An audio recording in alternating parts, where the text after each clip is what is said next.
Hola, buenas noches. Cuando entramos en esta segunda sesión a la epístola de Gálatas, vamos a estudiar el día de hoy esa porción donde el apóstol Pablo cuenta su testimonio y para nosotros es muy importante entender su testimonio porque es el ejemplo de una vida que fue alcanzada por la gracia de Dios. Y al ser alcanzados por su gracia, entonces él cuenta de una manera muy general. Tenemos que hacer como un estudio de los varios momentos donde él cuenta también en el libro de los Hechos su testimonio para poder entender esto. Pero él lo que va a acentuar aquí no es contar el testimonio simplemente por decir cómo fue su vida pasada, sino por asegurar, por meter esta defensa al evangelio de la gracia que aquellos perturbadores, como lo veíamos la semana pasada, han tratado de venir a robar de la iglesia de los Gálatas. Y la semana pasada también yo te hablaba en este estudio acerca de lo que es el evangelio de la gracia, pero quiero definírtelo con un par de versículos bíblicos para que podamos entender de qué estamos hablando, porque me he topado con muchos creyentes hoy en día que piensan que el evangelio, o nacer de nuevo, como le decimos, o convertirnos, proviene de un acto que nosotros hacemos, lo cual hay que tener mucho cuidado porque no es el hecho de hacer una oración, no es el hecho de decir yo tengo una profesión de fe en una iglesia donde me dieron una hoja y ese día yo a partir de ahí nací de nuevo. O fui bautizado y en el bautizo nací de nuevo.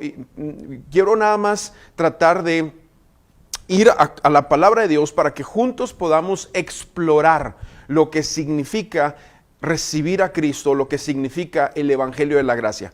Hay dos pasajes a los que yo me quiero referir. Los dos, y normalmente a lo largo de todo el Nuevo Testamento, cuando se habla del evangelio, se tienen que usar, como lo veíamos también la semana pasada en los primeros 5 versículos de Gálatas. Hay ciertos factores que son muy importantes en el nuevo nacimiento, en la vida del creyente. Número 1, se tiene que entender que este es un evangelio que está basado en la muerte, o sea, en la cruz, en la sepultura, en la resurrección y en la ascensión de Cristo.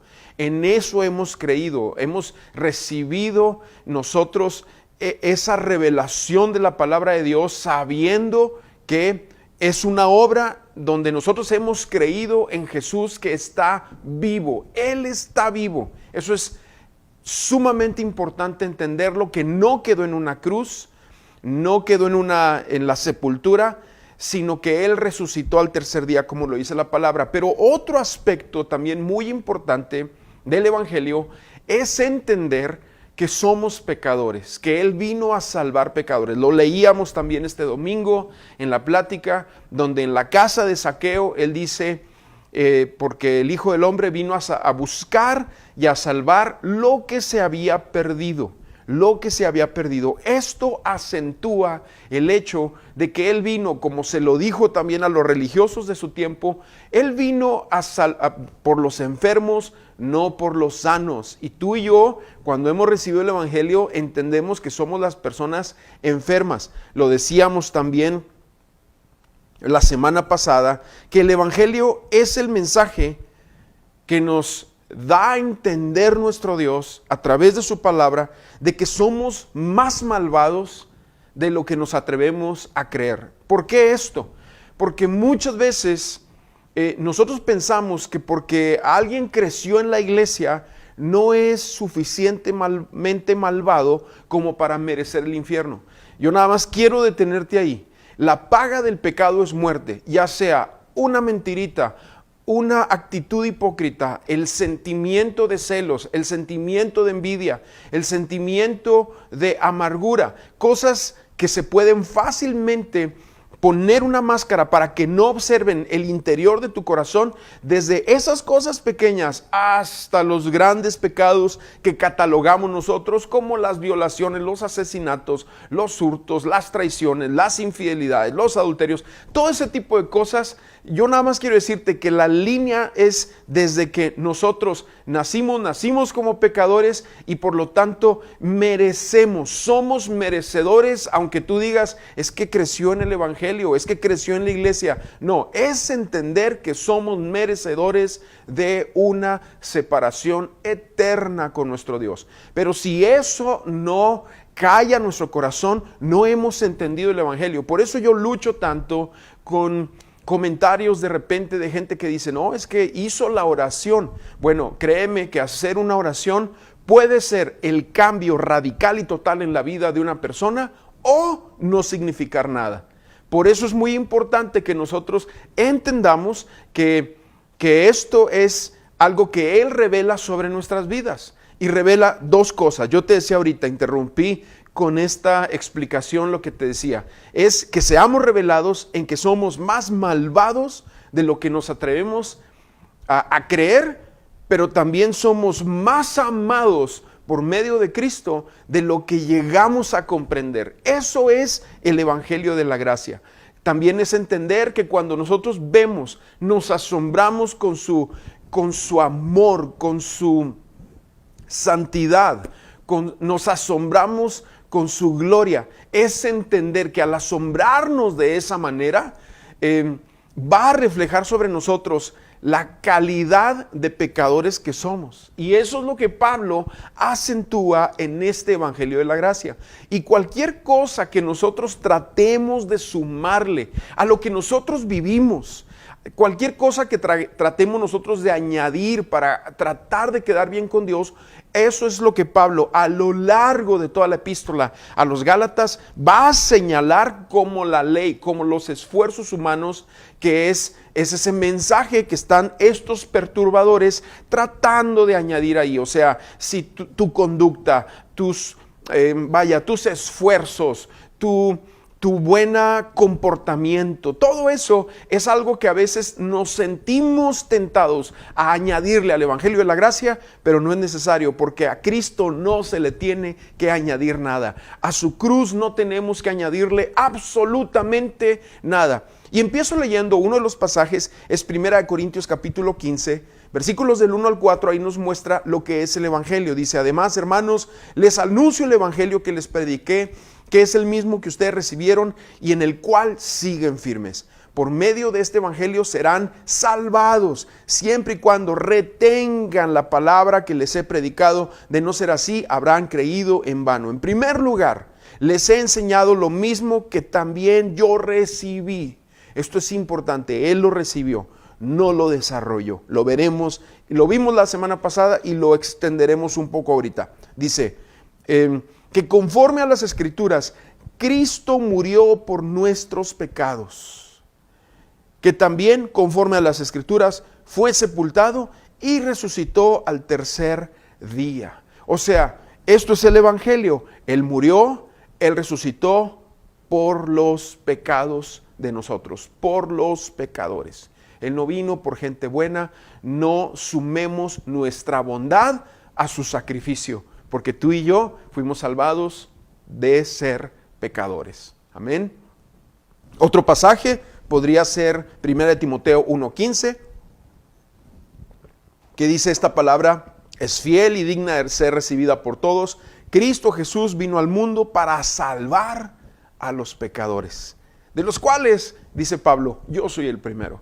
O sea, Él vino al mundo, como lo leíamos de Lucas 19:10, vino a buscar y a salvar lo que se había perdido. Por eso para Jesús era muy importante en los evangelios, y Él lo dice a lo largo. Por ejemplo, tú lo ves muy pronunciado en el evangelio de Marcos, que Él le dice a las personas que va sanando, que va liberando, que va haciendo bondades y milagros en ellos, les dice, no lo vayan a decir, no lo digan. Porque no es que Él no quería, no es que estaba siendo como humilde y no quería que nadie supiera, no. Lo que pasa es que Él no quería ser conocido como un milagrero, como un sanador nada más. Él quería que la gente tuviera la experiencia completa de lo que Él vino a hacer, a morir y a resucitar por nosotros como pecadores, y eso que Él hizo es el resultado de una vida nueva. Es lo que se le añade como regalo, como herencia de las cosas que vienen después de conocer a Cristo. Pero entonces, todo esto es muy importante asentarlo cuando entramos aquí a entender Gálatas, porque los Gálatas, recuerda que es una iglesia, un grupo de iglesias situadas en la zona central de lo que es la actual Turquía, que estaban siendo perturbadas ahora por el mensaje del evangelio más la tradición o la ley de Moisés. Entonces venían estos perturbadores a tratar de sacarlos de ahí. Por lo tanto, vamos entendiendo aquí que el cristiano tiene una relación personal con el Padre por medio de Jesucristo. Y esta relación que tenemos con Dios conlleva una gran responsabilidad. ¿Cuál es la responsabilidad? De dar a conocer a otros a través de lo que hemos vivido nosotros, de quién es Cristo, de lo que hace y de lo que dice. Entonces ahora entramos al versículo 10 y hasta el capítulo 2, versículo 21, es la sección de testimonio autobiográfica, pero nosotros vamos nada más a terminar el capítulo 1, la próxima semana entramos a la siguiente sección. Pero dice el versículo 10, ¿busco acaso el favor de la gente o el favor de Dios? ¿O trato acaso de agradar a la gente? Si todavía buscara yo agradar a la gente, no sería siervo de Cristo. O sea, él está diciendo, si buscara yo la aprobación humana o el camino en el favor de Dios, pues él está aclarando aquí, no somos nosotros servidores de la opinión de la gente. Porque algo que también hace el evangelio cuando tú te encuentras con Cristo es que el evangelio quita el deseo de complacer al hombre. Eres liberado de tratar de complacer a los hombres, al ser humano. El evangelio produce seguidores confiados, con identidad y valientes. Yo lo diría de esta manera: cuando tú realmente conoces a Cristo, hay identidad, hay propósito y hay destino. Identidad porque sabes que eres hijo, propósito porque sabes para qué estás aquí, y destino, sabes hacia dónde vas, y por lo tanto, como sabes hacia dónde vas, sabes bien qué es lo que tienes que hacer. Pero la Biblia habla sobre el pecado de complacer a los hombres en distintas maneras, desde el Antiguo hasta el Nuevo Testamento. En el Antiguo Testamento voy a tomar un par de referencias nada más, hay muchas, pero en Proverbios 29-25 dice: el miedo de los hombres es una trampa. Dice, pero el que confía en el Señor es exaltado. Y te empieza a hablar aquí que el miedo o el temor, lo dice la Reina Valera 60, el temor de los hombres es como caer en una trampa. ¿Por qué? Porque te atrapa. Si tú eres atrapado por el temor al que dirán, a los hombres, no. Eso es un enemigo, eso es un tirano que constantemente va a tratar de jalar las cadenas para apretar tu cuello y no dejarte respirar con los cielos, con lo celestial, y que entendamos que no podemos agradar a los hombres. Y es lo que Pablo empieza diciendo: si yo quisiera agradar a los hombres, no sería siervo de Cristo. Porque todos aquellos que fueron contemporáneos y compañeros de Pablo en el judaísmo, ahora se le voltearon y ahora le echaban, y aquellos que querían compartir el evangelio entre los judíos, al ver lo que él se va a los gentiles, dicen: pues este es un ministerio de segunda clase, de segundo nivel. Le empiezan a echar ahí, y él dice: si yo tratara de agradarlos a ellos, no sería yo seguidor de Dios. Entonces nos mete en esta realidad. Pero el Antiguo Testamento, el temor de los hombres es reemplazado por el temor de Dios. Esta es una frase que está muy continua, sobre todo en los Proverbios, pero hay algunos salmos y otras partes donde habla del temor de Dios. Y el temor de Dios es estar llenos de asombro, de atracción y admiración hacia la grandeza de Dios. Y ese asombro te hace responder a Él, ¿sí? El temor de Dios no es un miedo, es una reverencia, es un asombro, y te produce un profundo respeto, sabiendo que Dios es un Dios grande, poderoso. Por lo tanto, el temor del hombre es agrandar la opinión de los hombres. La opinión, ya sea de una persona o de un grupo de personas, es elevar por encima de lo que la Biblia dice y de lo que la Biblia habla de nosotros, de una forma desmedida, y agrandándolo de manera que no puedes vivir de una forma libre. Lo vemos, por ejemplo, en el rey Saúl, esa es la otra referencia. No quiero leer el pasaje, pero en 1 Samuel capítulo 15 nos habla que el rey Saúl, después de que comete un error, y va Samuel y le llama la atención y le dice: Saúl, Dios te pidió una cosa, pero tú desobedeciste. La Biblia dice que se está yendo Samuel de ahí del palacio, y va Saúl y le dice: por favor, te pido que salgas conmigo delante de todos y por favor vamos a ofrecer un sacrificio. ¿Por qué? Porque Saúl tenía miedo de la opinión pública. Y cuando le explica a Samuel, le dice: bueno, le dice Samuel, ¿por qué hiciste lo que hiciste? Es que vi que los hombres se me desertaban, se me iban. En otra ocasión lo dice de esa manera, porque eso es agrandar la opinión de una persona o de un grupo de personas. Pablo habla en el Nuevo Testamento de no servir al ojo, no servir al hombre, o sea, no servir a las apariencias, a lo que ven otros. Pero ahora Pablo se levanta en una época donde la religión y el legalismo esperaban cortar a todos con la misma tijera. Pablo se atrevió a ser auténtico, lo que Dios lo creó a ser por gracia y para su voluntad. Me encanta cómo lo dice en otra porción: por su gracia soy lo que soy. O sea, era una persona auténtica. A mí el que me encanta en el Antiguo Testamento, que también era muy auténtico, era David, el rey David.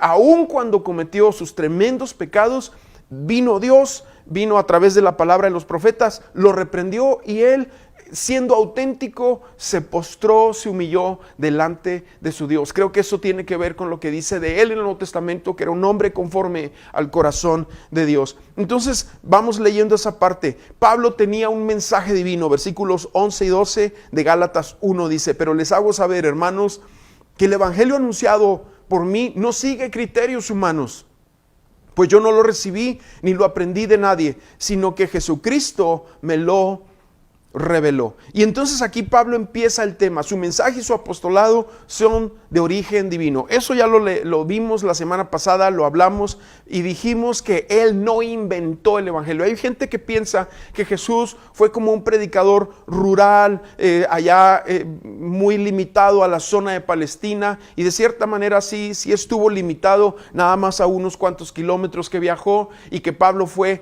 el que llevó esta franquicia a lo grande.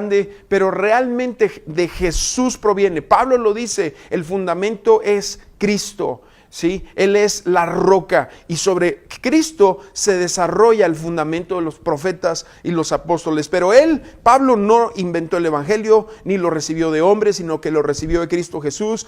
Tanto su mensaje como su ministerio apostólicos fueron divinamente dados. Tú eso lo puedes ver en 1 Corintios 15. Más adelante él va describiendo cómo dice, ya leímos una porción, dice: lo recibí del Señor, que Él murió, resucitó para salvar a pecadores y empieza hablando de esa manera. Más adelante habla de los otros apóstoles, y ahí habla diciendo también que después él recibió a Cristo en ese camino a Damasco, donde se topó con la grandeza del nombre, de la persona de Jesús, y fue transformado. No fue algo que Pablo escogió, sino que la gracia de Dios lo escogió a él.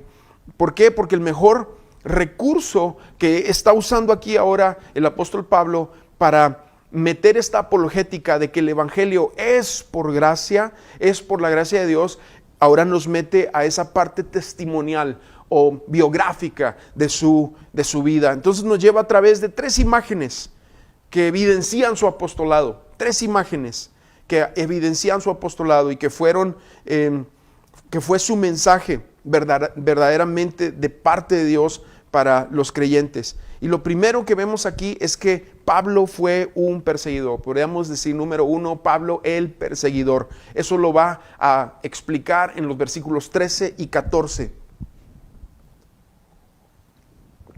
Y dicen, los voy a leer, dice: porque ya han oído ustedes hablar de cuál era mi conducta antes en el judaísmo. Y aquí viene: cuando perseguía y asolaba sobremanera a la iglesia de Dios. En el judaísmo yo aventajaba en mi nación a muchos de mis contemporáneos y era mucho más celoso de las tradiciones de mis padres. No podemos leer todo lo que corresponde al testimonio de Pablo en el libro de los Hechos. Tú puedes leerlo, el capítulo 9, capítulo 22, capítulo 26, el capítulo 9 te describe su conversión. El 22 es una de las ocasiones donde él da su testimonio y el 26 lo vuelve a dar. Y cada vez que da su testimonio, como que se amplía la revelación de lo que pasó ese día que se topó con Cristo. Pero aquí nos dice que fue perseguidor de la iglesia sobremanera. Quizás no alcanzamos a entender lo que esto significa, pero Pablo fue una persona fue un fanático que en el pensar que estaba sirviendo a Dios, estaba asolando a la iglesia. ¿Te acuerdas cuando Jesús se le aparece en esa luz que lo deja ciego y lo deja mal de sus ojos? Le dice: Saulo, Saulo, ¿por qué me persigues? Y se topa con Cristo, y a partir de ahí él entra en este proceso de regeneración, es salvado por gracia, y vamos a ver cómo eso es similar en nuestras vidas. Pero lo que me llama la atención es que voy a sacar unos cuantos versículos del libro de los Hechos. Hechos 8:1, ahí dice: Saulo estuvo de acuerdo con la muerte de Esteban.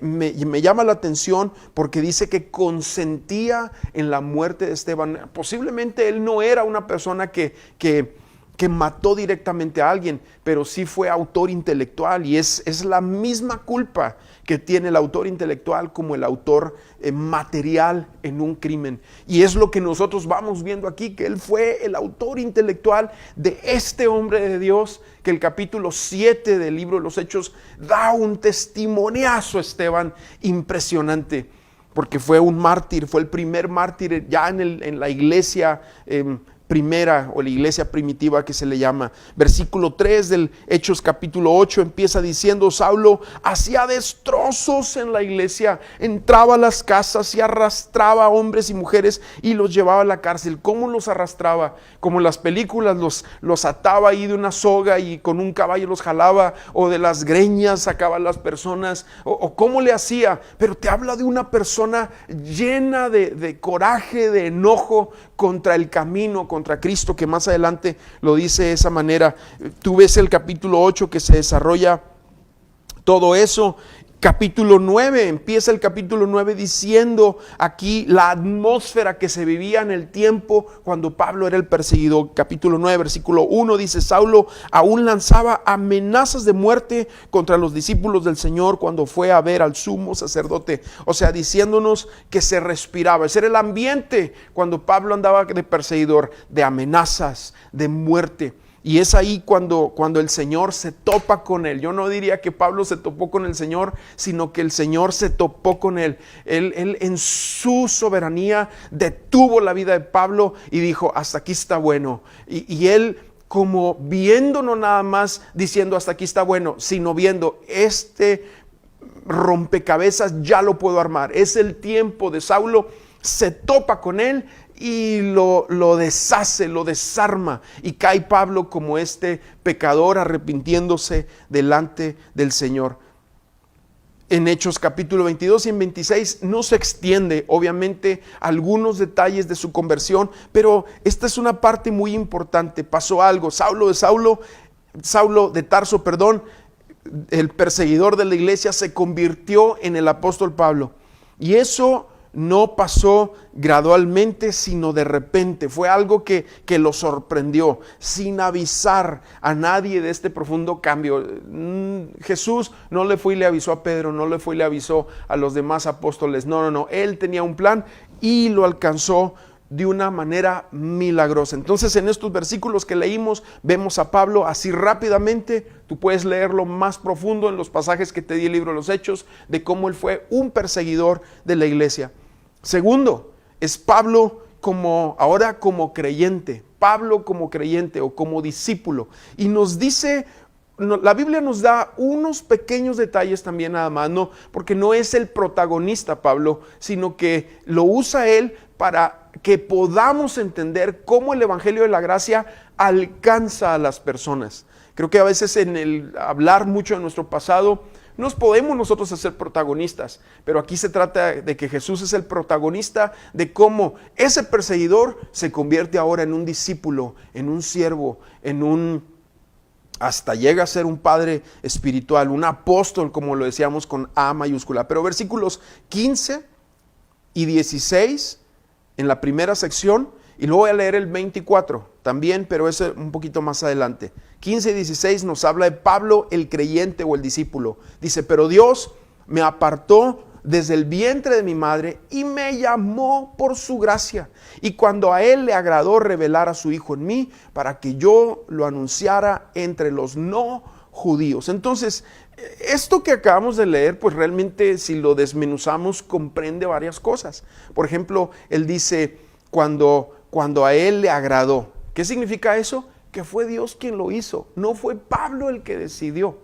Aquí claro que hay una variante entre la soberana gracia de Dios y la responsabilidad de respuesta del ser humano. Nosotros como seres humanos, y hay una tensión ahí centenaria entre esas dos situaciones, pero a final de cuentas tenemos que ir viendo que fue Dios quien lo hizo. Me encanta cómo lo dice, pero cuando agradó a Dios, cuando a él le agradó. Siempre que Pablo habla de su conversión, hace el énfasis de que es Dios quien hace la obra, quien hizo la obra. Otro ejemplo que está en el Antiguo Testamento es Jonás. ¿Te acuerdas la historia de Jonás? Cuando él va después de rebelarse a Dios y tomar otro camino, pero ya después, para el capítulo 2, él regresa en el camino a predicar en Nínive. Y cuando él llega a predicar ahí, ve que la gente se empieza a entregar al Señor, hay arrepentimiento en sus corazones, y luego él, en Jonás capítulo 2, versículo 9, al entender cómo trabaja Dios y de que nosotros no tenemos el monopolio de la salvación, ni la legislación de la gracia, como lo decía anteriormente yo, vemos que Jonás dice, capítulo 2, versículo 9 de ese libro, dice: la salvación es de Jehová. Así lo dice la Reina Valera 60. ¿Por qué? Porque el mismo Jonás, quien luchó con Dios, si es que pudiéramos decir que se puede luchar con el Señor, ¿verdad?, en contra de su voluntad, pero Jonás, quien intentó pelear contra la voluntad de Dios, después ya arrepentido va a compartirle a personas que según ellos, como judíos conservadores, no podían recibir salvación. Por lo tanto, cuando él ve que sí reciben el mensaje, vaya a decir, las formas antiguas del evangelio son recibidas en Nínive, él dice, definitivamente, la salvación es de Jehová. Y eso es lo que Pablo nos está diciendo también aquí. Segundo que nos dice ahí, dentro de este segmento de Pablo como creyente, es que fue por gracia. Ahí lo leímos en el versículo 15, dice: me llamó por su gracia. La salvación es por gracia, no por esfuerzos del carácter, no por una buena conducta. Lo hemos repetido constantemente, pero yo quiero que quede bien asentado en medio de nosotros que es por gracia, porque a Dios le agradó. Y yo te decía que los misterios de la voluntad soberana de Dios y la respuesta o la responsabilidad humana a la obediencia no han sido completamente revelados a nosotros. Por lo tanto, no es necesario meternos en muchos temas y discusiones al respecto. Pero sabemos que Dios también dice que Él no quiere que ninguno perezca, sino que todos procedan al arrepentimiento. Pero también al mismo tiempo sabemos que mientras el hombre responde a Dios, el hombre ha sido escogido por Dios. Eso le corresponde a Él algún día revelárnoslo allá cuando estemos en su presencia. Sin embargo, aquí vamos viendo que fue por gracia. Tercer cosa que Pablo acentúa en ese lugar, que Dios fue quien lo hizo, fue el Señor quien lo hizo. Otro de sus momentos testimoniales es en Filipenses capítulo 3, donde dice que él tenía su propia autojusticia como algo, como una carta de presentación, su religión, su reputación. Lo leímos también un poco aquí, su reconocimiento. Pero cuando Dios le mostró la gracia, vio que todo eso era basura comparado con Cristo. Y lo hizo Dios con un propósito. ¿Para qué? Para que alcanzara a otros. Ahí lo leímos en el versículo 16, dice: revelar a su Hijo en mí, para que yo lo anunciara entre los no judíos.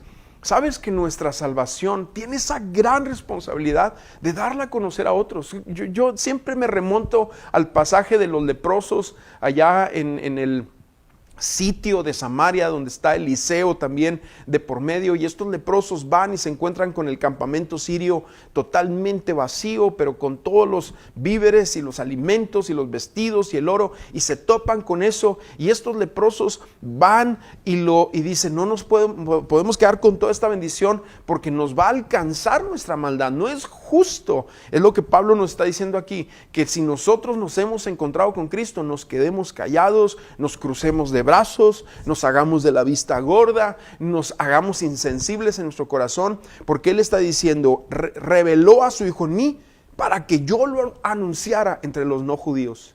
¿Sabes qué? A veces nosotros pensamos muy así, muy en grande. Dios me salvó para irme a las naciones. Y puede ser que sí, yo no desmiento eso, ni le robo propósito a lo que Dios habló a tu vida. Pero ¿cómo vamos a hacer eso si con nuestros vecinos no vamos? Si con el de enfrente y al de al lado no somos capaces de repente de cruzar la calle, de topárnoslos ahí cuando andamos lavando el carro, barriendo la parte de enfrente y darles un mensaje, invitar por ahí a alguna persona, algún conocido, es entender que realmente es la manera como la iglesia va creciendo, va alcanzando a otros. Es eso, entender que esto fue algo que Dios lo hizo con un propósito, alcanzar a otros. Y el versículo 24, que ahorita yo te lo decía también, versículo 24, al final dice, y glorificaban a Dios en mí. ¿Por qué? Porque todo esto Dios lo hizo para su gloria, no para nosotros. ¿Qué es lo que Pablo está asentando aquí? Posiblemente él pudo haber sido el sucesor de Gamaliel, sí, que es uno de los pasajes que está ahí, el famoso gran maestro Gamaliel, el rabino ese, pero él no quiso eso, él no quiso la gloria de los hombres, sino que buscó a su Señor. Bueno, tercer realidad, ya ni sé en qué número vamos de lo que estamos hablando aquí. Dijimos Pablo como perseguidor, Pablo como discípulo, como creyente. Número 2, ahora vemos a Pablo como predicador en los siguientes versículos 16 en delante. 16 en la parte que no leí dice, no me apresuré a consultar a nadie, ni subí a Jerusalén para hablar con los que eran apóstoles antes que yo, sino que fui a Arabia y volví de nuevo a Damasco. Después, pasados 3 años, subí a Jerusalén para ver a Pedro y permanecí con él 15 días, pero no vi a ningún otro apóstol, sino a Jacobo, el hermano del Señor. En esto que les escribo pueden ver delante de Dios que no miento. Después fui a las regiones de Siria y de Cilicia y a las iglesias de Judea que eran en Cristo. No me conocían ni me habían visto, solamente habían oído decir, aquel que antes nos perseguía, ahora predica la fe que en otro tiempo buscaba destruir. Entonces, ahora vemos aquí a Pablo como predicador. Pablo no se lanzó como predicador tampoco, O sea, yo quiero decirte que su llamado comprendió esperar hasta que Dios le diera, por decir así, el banderazo. Y empieza aquí diciéndonos, a lo mejor lo normal hubiera sido se convierte, va inmediatamente con los apóstoles, pero no hizo eso, no fue con ningún apóstol inmediatamente. Lo lógico hubiera sido, yo te decía eso, ir con los apóstoles para aprender las enseñanzas de Jesús, pero Jesús llevó a Pablo por otro camino. Y la Biblia nos dice que se fue a Arabia, lo acabamos de leer, por 3 años. Se fue a Arabia por 3 años. La región de Arabia donde se va, no sabemos exactamente cuál fue, pero sabemos que posiblemente fue un lugar muy solitario, muy desértico, a donde él se fue a buscar al Señor. Y así como los apóstoles anduvieron con Jesús 3 años, nosotros vemos que en ese periodo en que estuvo en Arabia por 3 años también, Jesús le habló, le enseñó. Fue un momento donde él pudo meditar más a profundidad. La Biblia nos dice que después de eso se fue a Damasco, estuvo ahí un poco de tiempo, visitó a Pedro nada más y a Jacobo, el medio hermano del Señor Jesús, estuvo ahí nada más 15 días, pero después de eso sabemos cuando dice que se va a las regiones de Siria y de Cilicia, es la región de Antioquía, donde él se queda establecido ahí por un tiempo. Se va a Tarso primeramente, se va a Tarso, que es la región de Cilicia, y se queda, según los estudiosos, de los 3 años de Arabia y 7 años en Tarso, son 10 años, hasta que de ahí, entonces Bernabé se acuerda de Saulo de Tarso, de Pablo ahora, y lo saca de Tarso para llevarlo a la iglesia de Antioquía. 10 años de preparación es lo que la Biblia nos habla en cuanto a Saulo, y después ya visita Jerusalén. Pero eso es lo que vamos viendo nosotros aquí en la vida de este apóstol Pablo, que después de ver su trayectoria y de cómo por su gracia, por la gracia de Dios, todo esto sucedió. Por lo tanto, él usa esto para decirles a todos los lectores de la iglesia de los Gálatas, que no fue algo que él se inventó, sino que él lo recibió de Dios y se los dio a ellos por gracia. Entonces, así como Pablo, yo concluyo de esta manera ahorita, ya para ir finalizando. Así como Pablo fue alcanzado por Cristo, tú y yo también fuimos alcanzados por su gracia y para sus propósitos, de la misma manera. El día más importante de nuestra vida no fue cuando nos casamos, no fue cuando vinieron nuestros hijos, no fue cuando emprendimos el negocio, cuando se cumplieron los sueños materiales que teníamos. Ese no fue el día más importante de nuestra vida para nosotros los creyentes. El día más importante de este momento aquí en la tierra es el día que nosotros nos encontramos con Cristo. Ese día recibimos, yo te lo decía al inicio, la identidad de hijos, de discípulos, de creyentes, de siervos, de soldados en las líneas de su ejército. Esa es, iglesia, tu identidad.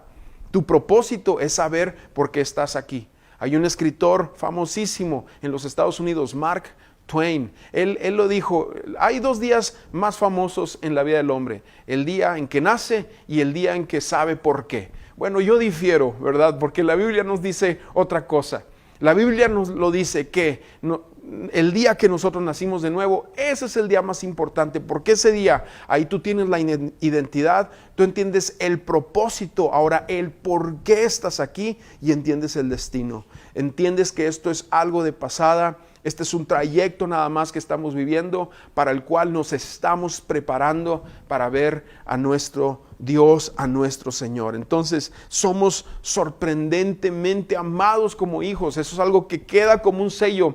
El día que tú te identificas con Cristo, eres hijo, ya no estás, como lo decíamos el domingo, apartado, incompleto, no eres deshecho, sino que Él en su gracia tomó tu vida. Y mira, Dios también es tan impresionante, tan asombroso, que muchas veces no entendemos por qué pasó todo lo que pasó en nuestra vida, como Saulo. ¿Por qué lo dejó avanzar hasta el grado de asentir, de decir sí a la muerte de Esteban? ¿Por qué Dios lo lleva a eso? Porque Dios tiene propósitos, y ese día Él armó su rompecabezas y Él dijo: este hombre está listo para que yo me encuentre con él. De la misma manera, tú y yo, nuestro nuevo nacimiento no fue un accidente, sino que fue efectuado el día perfecto que Dios quiso que tú y yo nos encontráramos con Él. Entonces, demos gracias a Dios por eso.